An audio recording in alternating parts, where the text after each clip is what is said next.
Everyone enjoys art, whether it's the design on your t-shirt or a painting in a gallery. Yet there is one form of art that has been outlawed since the 1960s: graffiti. Graffiti started in Philadelphia, and it was mostly performed by political activists and gang members to mark their territory. But ever since then, it has transformed into these incredible large-scale paintings that can have a great effect on the community. And yeah, today we're gonna see the materials needed to make a graffiti piece, the steps it takes, and the benefits that it can have on you or your community. So when someone normally thinks about graffiti, it's normally equated to a large-scale painting on the side of a building that is probably not supposed to be there, and it doesn't look very great. But it can also be done on a piece of paper, a canvas, or of course a wall. Certain people have great style when it comes to graffiti and can put them on the wall great, but other times it takes more work with the pencil and paper to get your letters exactly how you want them. So the materials that you'll need to make a painting on the wall, you'll obviously need your spray paint, you need gloves, you need a respirator, you'll need straight edges of some sort, but you can do a lot more on a piece of paper than you can on the wall.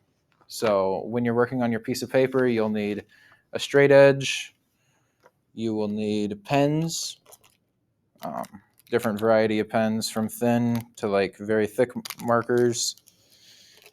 When filling in the color on the paper, you can once again use markers, you can use paint, the materials are quite interchangeable throughout the whole process, but the steps are what it takes to create a proper graffiti piece. Now, looking at the steps, the first step is to find a style that suits you. Right here you can see that there are multiple different styles. They're all done by the same artist, but his name is just changed in different ways by manipulating the letters.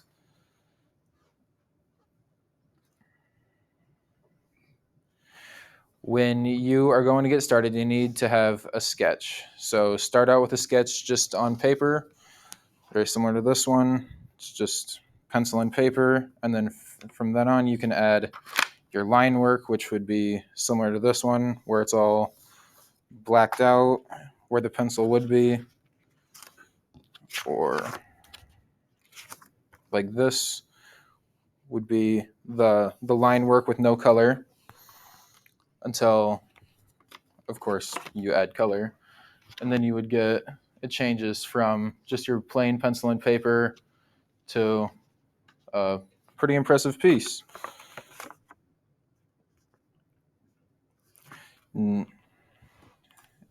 when doing graffiti, other than just having the flat images that are just plain letters, you need to give them some depth. So you would create like a vanishing point and connect all corners of your letters to the one point, and then you need to mimic the lines of the other letters.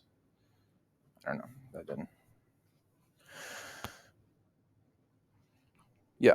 So once you get your letters looking correct, they're colored in, filled in, then you need to find a background that will complement your letters very well. So if you have very sharp corners on all your letters, you would want a very sharp background.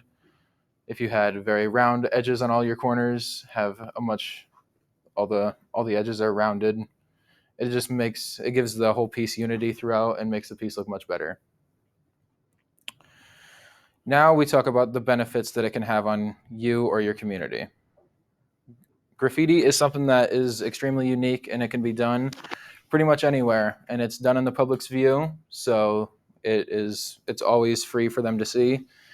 And if you're producing something that's worth looking at, it'll definitely attract attention for you as an artist and your community as a whole. Along with the community aspects of it, it's also another form of art, so it has the stress relieving factors of making art and being creative in your own way. Now, I learned a lot from doing this presentation about graffiti and how to make my personal graffiti better. And it shows a lot how people have been that the reason it's illegal is because of something that happened way in the past and that it has never changed. There has never been like open places in a community for graffiti to happen. It's either outlawed or it's legal. There is no in between, which is really hard to understand because of the effects that it can have on you and your community. Now, looking back, we will see that we went over the history of graffiti, the materials, the benefit, and the steps needed to complete your piece. Graffiti is not hurting anyone, and if it is being put on someone's public or private property, then that's not cool. But we should have open available spots that you could do it to express yourself freely. Thank you.